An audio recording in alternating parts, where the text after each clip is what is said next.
इस मसला से मालूम हुआ मैंने ये मसला थे আমরা जानते পারলাম कि मर्द को अपनी नापाक कपड़े खुद ही धोनी चाहिए।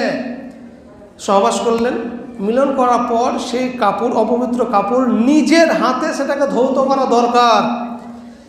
बीवी से ना धुलवाए, निजर स्त्री के दिए ओटा ना धौत करा है। क्योंकि मैंने क्या ना आम तौर पर औरत की ताकत मर्द की ताकत से कम होती है। সাধারণত মহিলাদের শক্তি ছেলেদের চাইতে একটু কম হয়, তাই তো? এই কারণে এটা जायज़ नहीं। अगर मर्द खुद निचोड़े तो एक दो बूंद कपड़े और निकल सकता है, इसलिए मर्द के हक में कपड़े नापाक ही होंगे। अपनी সহবাস করার পর ওই কাপড় যদি স্ত্রীকে কাচতে দেন আর আপনার শক্তি যদি আপনার স্ত্রীর চাইতে বেশি হয়, ওই লুঙ্গি কিংবা ওই পোশাক আপনার জন্য জায়েজ হবে না পরা। সুতরাং আপনি নিজে ওটাকে কাচেন, বুঝতে পারলেন? আপনি যদি আপনার নিজের